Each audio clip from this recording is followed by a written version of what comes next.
Good morning, everyone. This is our report, Globalization of Education. Definition of terms: education, the process of teaching and learning, the discipline concerned with facilitating transfer and exchange of knowledge, skills, and belief and value systems. The act or process of imparting or acquiring general knowledge, developing the powers of reasoning and judgment, and generally of preparing oneself or others intellectually for mature life. The act or process of imparting or acquiring particular knowledge or skills as for a profession. Next is equivalency, process of gauging whether one's level of achievement eh, is commensurate to the expected requirements for an academic degree.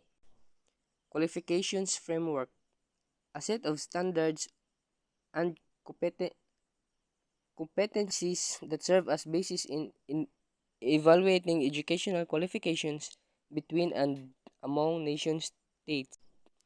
A, qualif- a qualifications framework systematically describes qualifications of an education system by classifying them to different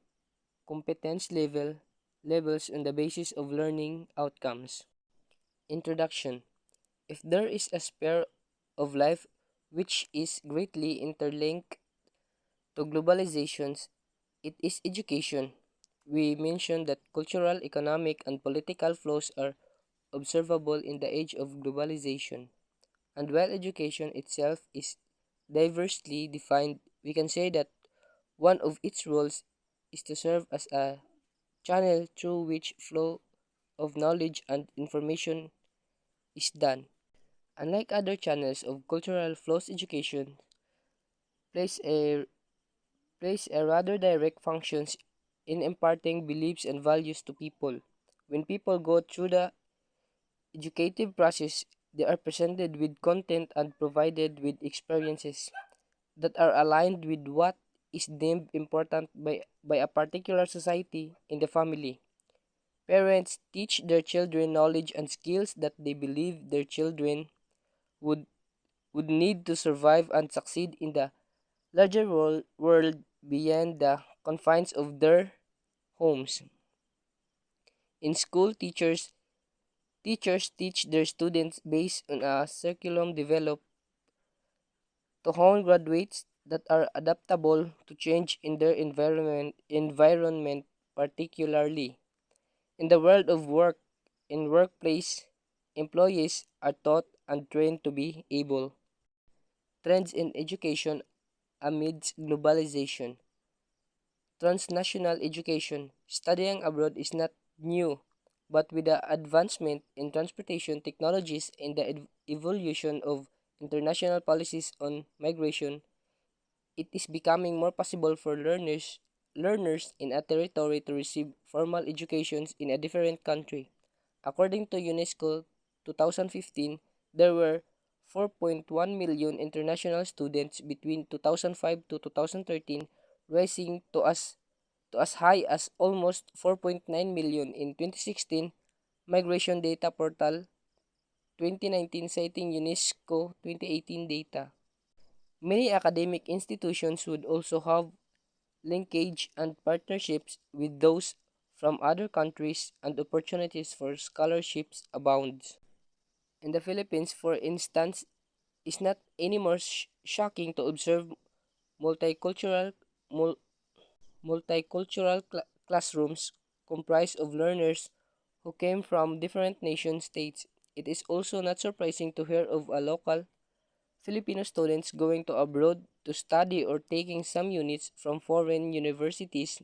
There are mainly three different types of international students.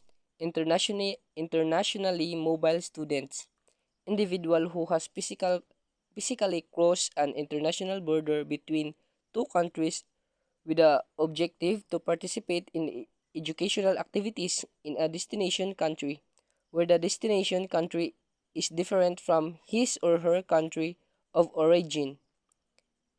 UNESCO 2015. Next is foreign students, non-citizens who are currently enrolled in higher education degree course, usually moving to another country with their families. Last is credit mobile students, not necessarily moving into another country but are taking some units from a foreign university, Van Mol and Ecamper 2016. Equivalency and qualification frameworks. On previous lesson, we discussed that ASEAN integration is one of the recent developments of Asian regionalism. One issue in ASEAN integration is how to ensure that the educational attainment of the labor force is aligned with the expectation and requirements across sea countries. So, equivalency and qualification frameworks are vital for aligning educational attainment across Southeast Asian sea countries amid ASEAN integration. As ASEAN aims for deeper economic collaboration, it's crucial to ensure that educational qualifications are comparable and recognized across borders. These frameworks provide a systematic approach to assessing and validating qualifications, establishing standards for educational credentials. By adhering to such frameworks, sea countries promote transparency and consistency in evaluating qualifications, fostering trust among stakeholders and facilitating mobility in the regional job market. In essence, equivalency and qualifications frameworks contribute to ASEAN integration by harmonizing educational attainment and promoting a competitive regional economic.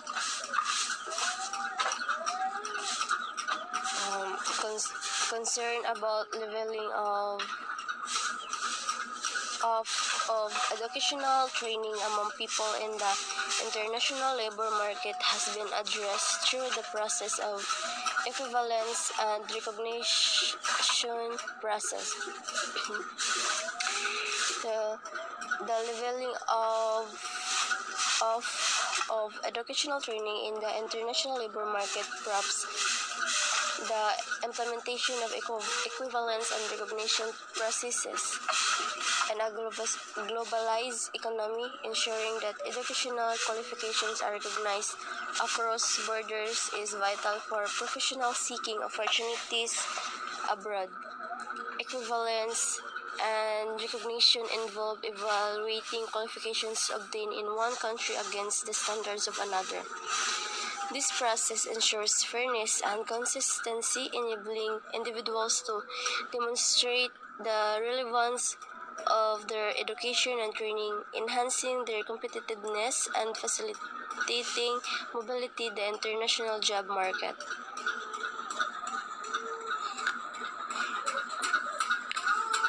Next, another approach is to develop qualification frameworks, a set of standards and competencies that serve as basis to whether educational qualification among nation-states are comparable to one another.